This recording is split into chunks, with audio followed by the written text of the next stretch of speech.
Монгол гэр. Орчлон хорвоод хүмүүн биеийг олон мэндэлсэн хэн бүхэнд зайлшгүй тулгардаг зүйл нь хүний анхдагч хэрэгцээ буюу физиологийн хэрэгцээ. Үүнд хүнс, хувцас, гэр оромжоор өөрийгөө бүрэн хангаж чадах зүйлс багтана.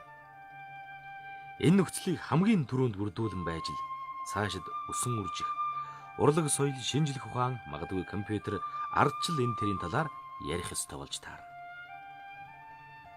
Хүн төрлөختөн хад агуйн гэрээсээ нэгэн зэрэг гарчээ гэж үзвэл байгаль цагаагаар нөхцөл, эрхлэх аж ахуй, амьдрах хэв маягаас шалтгаалan өөр оромж суудсанд амьдрах болжээ.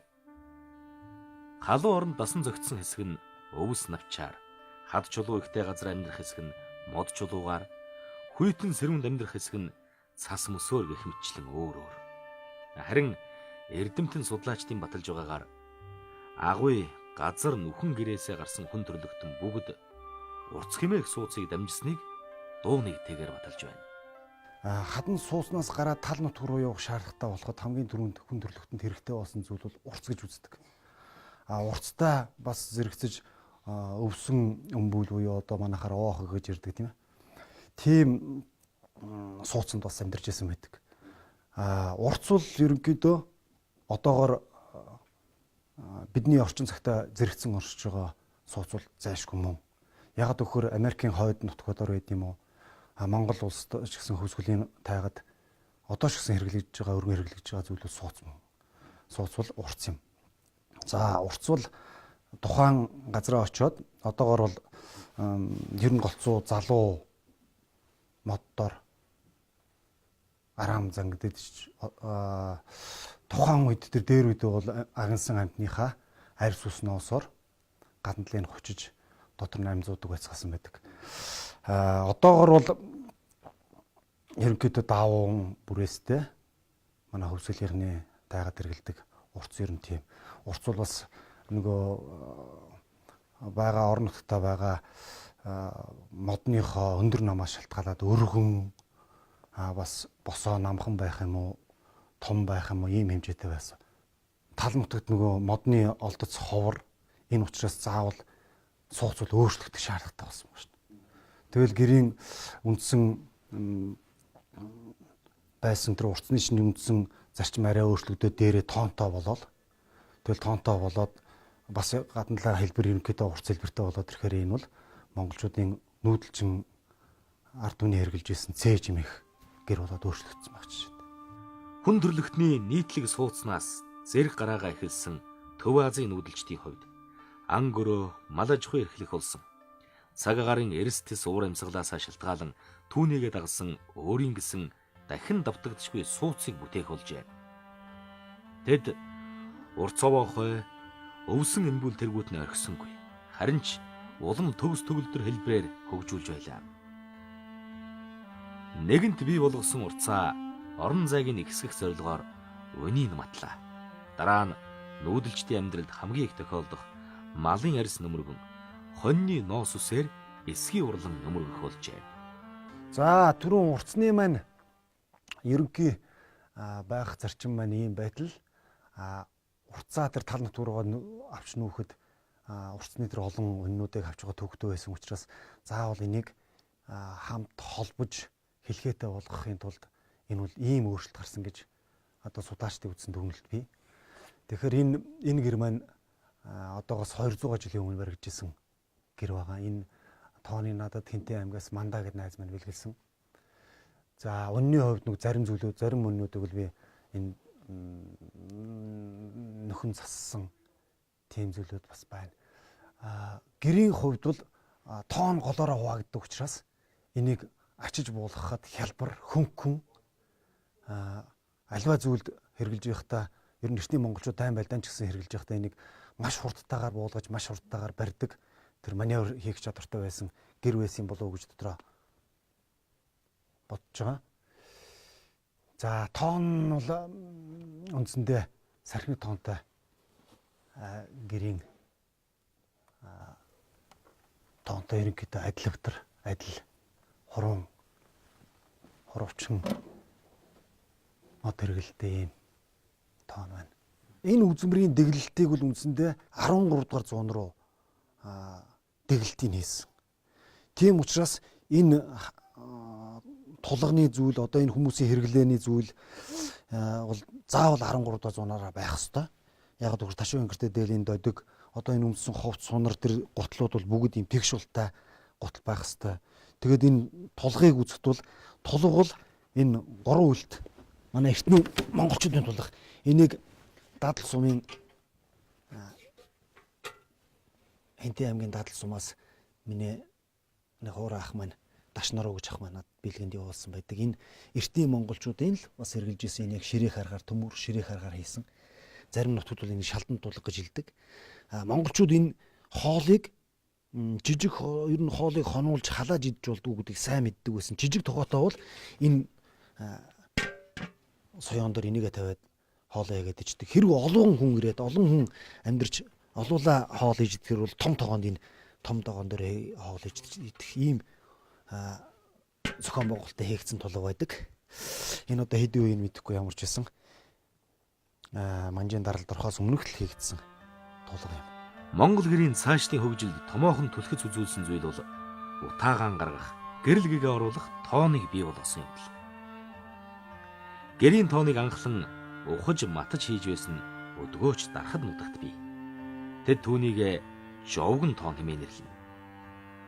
Мөн түүнтэй үүсэл гарал нэгтэй магадгүй арайж хөвжилтэй гэмээр хэлбэр болох сархинэгэн тоонтэйгэр бий болжээ. За цээж гэр маань бас нүүдэлчдийн амьдрал суухад бос цогсгож байгаа төвхтэй байсан учраас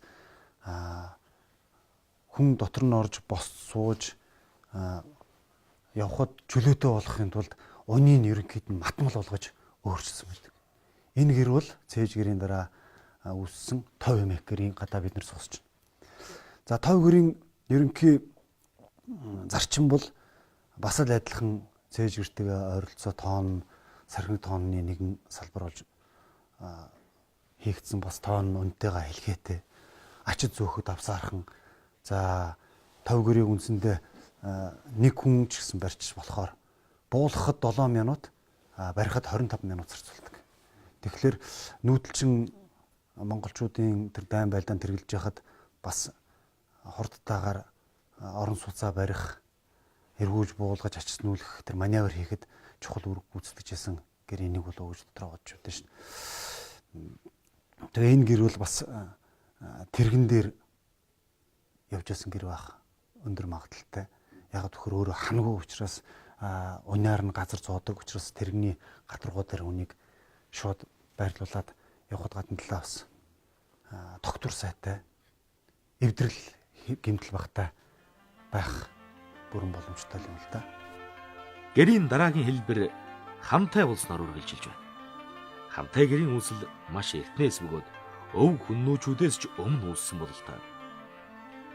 Учир нь урц, цээж, тов, ургасан хамтай гэрүүд ч монголчуудын амьдралд ээлж дараалан хэрэглэгдэж байсан ч түүхийн уртад аль нэг нь орхигдон гээгдсэнгүй. Одоо ч Монгол орны хоймор Хөвсгөл аймгийн зарим сумдаар урц жовгон тоонтой гэрүүд, зүүн аймагуд өвөр Монголд сархинэгэн тоонтой гэрүүд ашиглагдсаар байгаа. Гэр хэдийгээр ингээд үүсээд өнөө цаг хүртэл бидэрт уламжлагдаж ирсэн маш олон төрөл зүйл байсан. Олон төрөл зүйл. Одоо уртснаас эхлээд уртсны дараа бол одоо уртс тоонтой болоод цээж гэр гэдэг гэр бий боллоо. Цээж гэр одоо баруун Монголд хатхуур гэж нэрлэдэг. Ер нь халахчуудын дунд бол цээж гэр гэж. Ягаад цээж гэсэхээр гэрийн дээдлийн хэсэг гэсэн үг. Үүний дараа хан бий болсон. Өөрөөр хэлбэл эхлээд уйн үүссэн юм байна. Дараа нь тоон үүссэн юм байна. Тэгээд хан үүссэн. Өөрөөр хэлбэл ийм дараалалаар гэр гэдэг зүйл бий болсон. Хамт гэр үүснээр тов гэрээсээ харьцангуй илүү хүн босоход чөлөөтэй, суухад чөлөөтэй, тавилга тавьсан ч гэсэн чөлөөтэй тогтвортой амьдрах нөхцөл бүрдэж. Ийм үүднээс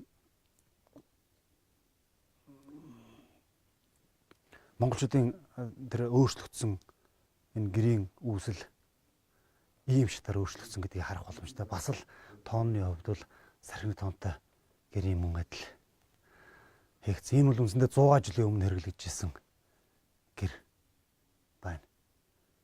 Хаана юу? Модны юу? Мод бол үндсэндээ эртний бургас байгаа юм. Тэгэл унж гисэн ялгаагүй бургасаар хийгдэл тэгэл дотор нь байгаа тавилга. Тэгэл энэ 100 жилийн өмнө хэрэглэгдсэн учраас энэ гэрийн тулга жишээлбэл 4 хөлтэй болж өөрчлөгдсөн байх жишээ. Яг гэвэл манжийн даралт орсны дараагаар монголчуудын хувцсны байдал, өөрсдийн амьдралд хэрэглэгдсэн хэрэглээний зүйлүүд бүгд өөрчлөгдсөн. Монгол гутлын хэлбэрч гэсэн итгэр болж өөрчлөгдсөн байдаг. Тэгээд энэ гэр дотор байгаа зүйл бол үндсэндээ 19-р зууны үеийн монголчуудын аж амьдралыг харуулсан. Энэ бол манай монголчуудын хэрэгжилж исэн бас модон гэр л дээ. Хаваа явахад авсаархан ингээ хадгалж. Тэгээд эргүүлээд энийг босгоод энийг дэрлээд унчих. Жишээ нь. Энийг модон дэр гэж үздэг. Ер нь хамгийн чухал бол нүүдэлчин монголчуудын хэрэгжилж исэн зүйл бол ачиж буулгахад хүн зөөхөд авсаархан байх л хамгийн чухал зүйл. Ягаад ч бид нар ч өөрсдийн амьдралаар бас харж үзэхэд хэрв цөөхөн малтай айл юм уу цөөхөн ачаатай ачаа ачхаар бол тэр цөөхөн мал дээр чинь олон ачаа их ачаа ачхад төвхтэй болно.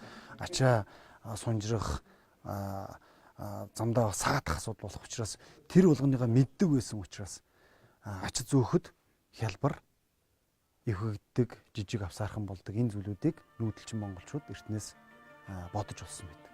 Тэдний одоо оюуны потенциал юм л да нэг талаар. Ингээд өнгөрөгч зууны дундуур монголчуудын нийгмийн хувьсал, техникийн ололт, оюун санааны хийгээд хөдөлмөрийн хуваарлалт зэрэг нь гэрийн хийт загвар чимэглэлд ихээхэн нөлөө үзүүлж эхэлсэн юм. Зүймэл тооныг одоогийн бидний хэрэглэж байгаа энэ тоон бол 16 мод ордог. 88 давхарлж одоо ингэж зөрүүлж өөрөлдөл зүйж хийж байгаа. Өөрөлд маш хүнд. Өөрөлдөл гэрийн модыг үйлдвэрийн аргаар хийгээд эхлэнгүүт хүнд болоод гисэн. Юу нэг хүн өргөх. Энэ чинь машинаар авч явна. Тэгэхээр энэ маань яагаад үйлдвэрийн аргад шилжээд хүнд болоод эхлэх вэ гэхээр монголчууд суурьшиж амьдсантай холбоотой. Гэр шалтай болчихлоо шүү дээ. Модон шал байхгүйсэн. Эсхий ацхаа, эсхий ширмлээд ивсдэг, малын арьс үсээд ивсдэг тийм байсан. Тийм учраас ингээд гэр бол үйлдвэрлэлийн үйл явцад шилжижээ. Үүнийг дагалдаад гэрийн тавилга хүртэл өөрчлөгдсөн. Хуучин одоо чинь авдар гэдэг бол маш авсаархан жижигхэн тэмээний хоёр талд, сарлагынхаа хоёр талд ачаад явдаг байсан бол одоо сүүлийн үеийн үйлдвэрийн авдрууд бол том болсон. Ягаад гэвэл бид нар чинь тэмээгээр нүүх нь багасаад машинаар нүүдэх болоод ирлээ. Тийм учраас ингээд нүүдлийн гэр маань аажимдаа үйлдвэрийн одоо ийм хүнд нүсэр гэрлүү ингээд шилжиж эхэлсэн байна. Тэгэхээр энэ дээр бид нар одоо гэрийг цаашаа уламжлуулахдаа нэгдүгээрт уламжлал байдлаар, хоёрдугаарт инновац шингэсэн аялал жуулчлал тохиромжтой, хэр гадаавад явах тохиромжтой тийм байдлаар. Одоо ингээд эсгий бай тийм ээ. Эсгий гэдэг чинь өөрөө байнга норж идэг. Өвөл цас орно, зам бороонд норно. Монголчууд яаж эсхийг одоо хадгалдаг байсан, тосолдог байсан. Одоо чинь гэрийн туурга хийхэд туургыг дундуур нь хайчилж ширхгийг зөрүүлж ойдог. Бороо ороход одоо тэр борооны ус нэвтрэхгүй. Одоо үйлдвэрийн эсгий туурга шууд борооны ус нэвтэрдэг тийм ээ. Гэх мэтчлэн ингээд яаж одоо байгалийн энэ одоо үзэгдэлд тохиромжтой байх вэ? Тийм одоо солонгосчууд шалны халаалт хийдэг гэдэг шиг эсгий туургыг одоо халаалттай ч байд юм уу? Эсгийний үнэрт хэрэггүй одоо тийм технологи хийдэг байд юм уу? Ийм маягаар одоо инновац шингэсэн бүтээгдэхүүн болгол цааш нь асар боломжтой гэж бодож байгаа. Өнөөдөр монголчуудыг хэрэглэж байгаа гэр бол голчлон үйлдвэрийн гэр. 20 дугаар зууны дунд үеэс Монголд энэ гар урлалын артелүүд бий болсон. Тэгээд цааш нь гэрийн модны үйлдвэрүүд бий болсон. Өөрөөр хэлбэл улмаар Монгол гэр бол үйлдвэрийн аргаар хийгдэж гисэн. Одоо жишээ нь ингээл бид нар ярьдаг Үүрэнга уянгийн гэр гэдэг юм уу? Одоо Баталцын суманд гэр үйлдвэрлэж байна. За гэрийн томоохон үйлдвэрлэлийн нэг хэсэг бол одоо жишээ нь завхны тосон сэнгэл байна. Тосон сэнгэлийн мод боловсруулах комбинат гэж байгаа. Одоо хуваараа хүмүүс мод хийж байна. Эдгээр хийж байгаа гэрийн тоон бол дандаа зүүмэл. Одоо жишээ нь уламжилт гэрийн тоон бол матмал тоон байсан. Түрүү бол хэлхээ тоон гэж ярьлаа шүү. Энэ бол нэг төрөл нь. Хоёр дахь гол төрөл нь бол матмал. Матмал гэдэг маань нэг урт модыг матаад дугууруулад ингээд тоон хийчих. Эсвэл хоёр одоо модыг сар хэлбэрээр тал дугуй хэлбэрээр матаад хийчих. Энэ бол өөрөөр хэлбэл нэг модоор дугууруулсан Өөрөөр асар хөнгөн. Гэр бол зөвхөн нүүдэлчдийн бахархал байсангүй. Их Монгол улсын үед Монгол ирж буцаж байсан гадаадын аян чинжуулчин элч төлөөлөгчдийн үлдээсэн бичиг тэмдэглэлд гэрийн тухай хэсэг заавал багтдаг нь ёс. Марко Поло, Рубрук, Карпини болоод өрн дорны олон жуулчдын тэмдэглэлд бий. Нүүдэлчдэд олзлогдсон хэсэг хугацаанд тэдний дунд амьдэрсэн нэгэн хятад хүн гэрийн тухай шүлэг зохиож байсан хэсгээс та бүхэн сонирхуулахад. Совдон цагаан миндаснаас сул асгарсан бэлзэг. Сухай улаан замдангаас сугарч ургасан сувраг. Урд дэлгэр цагт умрын цэнхэр нутагт окторгүй тулан өндийсэн оосор өвчгөөргөө. Өвлийн халуун дэлчтэй, үдийн халуунд сүүдэртэй, торгон цагаан дээвэртэй, тодхон улаан халзтай. Хоймор талд нь гэвэл хуур цоорын ихшигтэй. Хоёр ихэн утсанд шингэсэн хосгүй ялдам уянгатай. Хулсан уртсанд өвлжсөн хувьгүй ядуус эвий. Хуучин хийдэн сагсан ховрглам хөөрхий хэмээн шүлгэлжээ. Тэгэхээр гэр бол үндсэндээ үүслийн хувьд бол ер нь Төв Азийн нутагт бол мал аж ахуй үүссэн цагаас одоо энэ гэр гэдэг зүйл үүссэн гэж үздэг. За Баттай их сурвалжийн мэдээгээр бол хүннүүгийн үед бол гэр байсан. Өөрөлд одоогийн хантай гэр бол нэгэнт үүссэн байсан. За эртний улсуудын түүхэнд холбогдох археологийн сурвалжид бол гэрийн тухай байдаг. Тухайлбал одоо уйгрын үед холбогдох одоо гэр хэлбэрт бунхнууд байна. Яг газар дор одоо нас орогчийг оршуулахдаа яг уламжилт Монгол гэртэнд байгаа юм шиг газар дор одоо тийм гэр хэлбэрийн бунхан байгуулж түүндээ одоо нас орогчийг оршуулсан ийм археологийн дурсгалууд бол хилээд олдсон. За Баттай одоо бичгийн сурвалжийн мэдээг бол одоо Монголын нууц төвчөө тухайн одоо Монголын эзэнт гүрний үед 13 14 дугаар зууны үед Монгол нутагт аялж исэн гадны элчин жуулчдын тэмдэглэлт бол гайхалтай мэдээнүүд бол байдаг. Жишээ нь одоо Европын жуулчд бол бичиж үлдээсэн байна л да. Монголчуудын гэр тэрэг тэр гэр тэрэгний нүүдлийг хараад яг хот нүүж байгаа юм шиг гайхалтай гэж. Гэр бол барьж болгодог нэг хэлбэр юм байсан. Нөгөө талаараа байнга тэрэгэн дээр бариатай байдаг гэсэн гэж бол жуулчд бол тэмдэглэсэн байдаг. Өөрөөр хэлбэл байнгын тийм одоо нүүдэл суудал дайн байлдаантай үед бол өсөөл нүгэд явцдаг. Тийм одоо гайхалтай том соёл байжээ. Өнөөдөр бол тийм гэр тэрэгний нүүдэл эдийг бол бид нар одоо хараахан боломжтой алга. Монгол гэр гэдэг өөрөө монголчуудын түүх заншил, оюуны болоод бие соёлын цогцлбор юм. Нэгэсэндээ бидний оюуны хийгээд эдийн соёлыг хэдэн мянганы туршид түүчээлэгч нь. Жирийн одоо нүүдэлчин малчин ард иргэдээс гадна хаадны эдийн одоо өргөөгөр том том ордууд байсан. Одоо Монголын нус орчинд бол тодорхой үгүйсэн Монголд орд гэж нэрлэдэг. Гэр гэж нэрлэхгүй. Том том ордууд байсан. Одоо хамгийн том одоо бодиттой бичгийн сурвалжийн мэдээг бол Поздневийн тэмдэглэл байна. Оросын алдарт эрдэмтэн жуулчин одоо судлаач Позднев бол одоогийн Эрдэнэзуу хийдэд байсан халахын Автайсан хааны одоо орд өргөөг бол өөрийн нүдээр үзэж бичсэн байдаг. Автайн өргөө бол 300 орчим хүн багтдаг. Жирийн Монгол айлын гэр бол хажууд нь хүүхдийн тоглоом шиг харагддаг гэж. Тийм гайхалтай гэж одоо бичсэн байдаг. За 20 дугаар зууны ихэнх үед бол одоо Автайн өргөө тэгээ энэ одоо Богд хааны төрийн орд шар орд гэдэг одоо түүхэн том том орд өргөнүүд байсан. Хамгийн одоо бодиттой уламжлагдсан жишээг бол одоо Богд хааны ирвсэн ярьсан гэр байна. Өөрөөр хэлбэл ангийн одоо тэр тансаг үс хэрэглэлээр гэрийг одоо гоёдаг байжээ гэсэн ийм одоо бэлэн одоо зүйл бол бидэнд уламжлагдсан. Гэр гэдэг бол өөрөө гаднаас нарахад альва одоо хүний зэрэг зандаа илтгэдэг.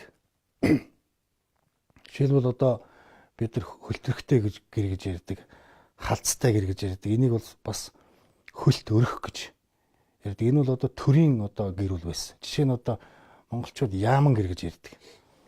Яаман гэр гэдэг бол одоогийн төрийн алба ашиж байгаа төрийн одоо албан байгууллага гэсэн үг. Өөрөөр хэлбэл хошуу ноён байд юм уу? Хошууд хамгийн газар тийм улаан хөлтөрхтэй тийм яаман гэртэй байх жишээ нь. За хошуу ноёд бол одоо хөх хөлтөрхтэй ч байд юм уу? Хөлтрөг гэдгийг бол тэр болгонд жирийн одоо айл өрх бас хэрэглээд байдаггүй. Тийм зүйл байсан. За гэр бол одоо жишээ нь гэрийн нэг гол одоо ойлголт бол жишээ нь баг нь байлаа гэхэд баг нь бол өөрөө хаадны үед бол жишээ нь одоо луур олгосон чимсэн дөрвөн тулгууртай дөрвөн багантай байлаа гэхэд ард иргэд бол тийм одоо нарийн нэмтэн чимсэн багныг бол хэрэглэх цээртэй байсан. Бидэнд өөрийн гэрийн цуглуулга танилцуулан яваа энэ хүнийг Бүрэн Баясах гэдэг. 1997 оноос хойш өөрийн гэсэн гэр болоод гэрийн эд хэрэглэлийг цуглуулах гэж 20 гаруй жил яваа нэг. Цуглуулагч хүмүүсийн ер нь дотроо бодож явдаг зүйл бол түүнийг авч хадгалаад байх биш. Түүнийг дэлгэж харуулж ард олонд үзүүлэх, таниулах гэдэг тийм зорилго байдаг гэж дотроо олж явдаг. Энэ үднээс цуглуулга хийнэ гэдэг бол бас нэлээд төвчөртэй хүний хийдэг ажлаа. Тэрнээс биш амьдралд бас заримдаа санхүүгийн дутагдлалд орох асуудал биш үү? Тэр үед бол одоо өөрийн тэр үнтэй хадгалж байгаа зүйлүүдийг гаргаад зарах тийм заашгүй зүйлүүд бол хүнд тулгардаг. Над бол олон тулгарч ирсэн. Энэ болгон дээр төвчээртэй хандаж авч үлдэнэ гэдэг бол бас л төвчээр заас асуудал байдаг гэж би дотроо бодож байдаг. Цуглуулгын хувьд бүр эмгэнэлтэй юм ярих юм бол 96-7 оны үед цай зах дээр гэж түүгээдийн зах байсан хойчин Улаанбаатар хотод. Тэр зах дээр домб одоо энэ саагуу, ховин, гуйлан зэс энийг монголчууд зэс гуйланд тушаадаг гэсэн. Энэ бол маш том эмгэнэл байсан юм шүү дээ. Тэр цагаас би энэ домб зэс гуйлуудыг тэндээс судалж авч ясан над эхний зүйлүүд бас бий. Өнөөдөр гэр хэмээх сууц маань суурин соёл иргэншил таарч тохирохгүй хэмээн хот суурин газарт ад үзэгдэх болж. Гэр гэдэг бол бас зөвхөн монголчууд хэрэглээд байгаа зүйл бас биш. Энэ бол нүүдэлчд хэрэгжилж ирсэн. Өнөөдөр бол яг хоо гэрийг сонгодог утгаар нь хадгалж яваа ард түмэн гэж монголчууд бид нар өөрсдийгөө үзэж болно. Гэтэл өнөөдөр бид нартай зэрэгцээд гэрийг хэрэгжилж байгаа ард түмнүүд байна. Монголтой адилхан нүүдэл. Жишээ нь туваачууд байна, тийм ээ. Киргизүүд байна, Казахстан, казакууд ч гэдэг юм уу, башкирч гэдэг юм уу. Одоо өвөр Монгол ингээл элэг нэгт монголчууд ингээл гэрийг хэрэгжилж байна. Тэгэхээр яагаад энийг ярьж байгаа энэ гэр гэдэг бол өөрөө одоо ингээд тав хүн мэдж байгаа тийм ээ. Казак гэхээр одоо их өндөр томч байд юм уу. Тэр киргиз гэрч гэсэн бас их том байна. Энэ бол өөрөө байгальд цагуурын онцлогтой гол нь холбоотой. Гэрийн хэлбэр бол. Монголчууд юугаар ялгардаг гэхээр энэ бол нэгдүгээр цэвэр мал аж ахуйн бүтээгдэхүүн. Монгол гэр бол хоёрдугаарт энэ гэрийг дагсан соёл баг. Хот айл гэдэг одоо нэг хэр эдэн айл ба шүү дээ. Тэр айлд ирэхээс л энэ соёл эхэлнэ. Хаанаас нь ирэх вэ? Морины уяа хаанаа байдгийг, хоньны хот нь хаанаа байд энэ бүгд нарийн дэг ёстой. Айлд ирж байгаа зочин морины уяан дээр буугаад айлд яаж орох вэ?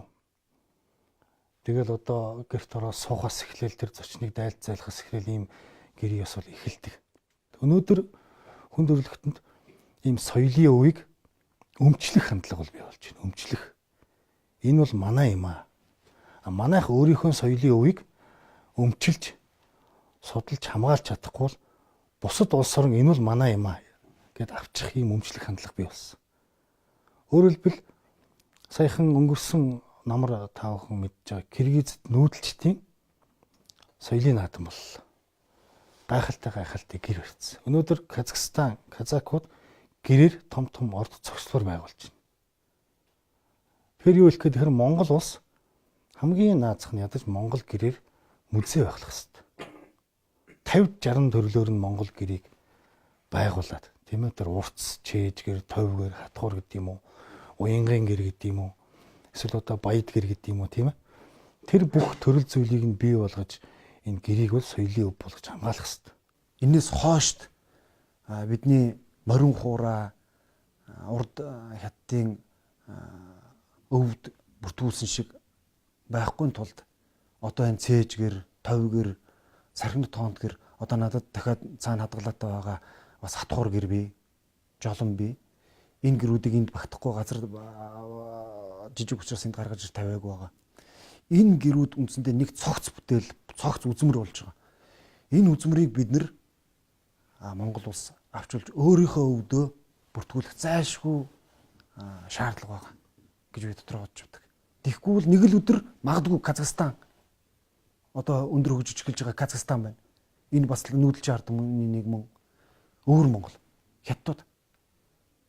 Хятад бол аргагүй тэнд Монгол үндэстэн амьдарч байгаа бидний цуснагтай Монгол үндэстэн амьдарч байна. Тийм учраас тэдний нэг өвдөө бүртгэхүүлгүй гэх магадлал байхгүй ш. Тэд нэг чинь өгөөсгөж бас болохгүй. Яг гэвэл Монгол үндэстэн тэнд амьдарч байгаа учраас.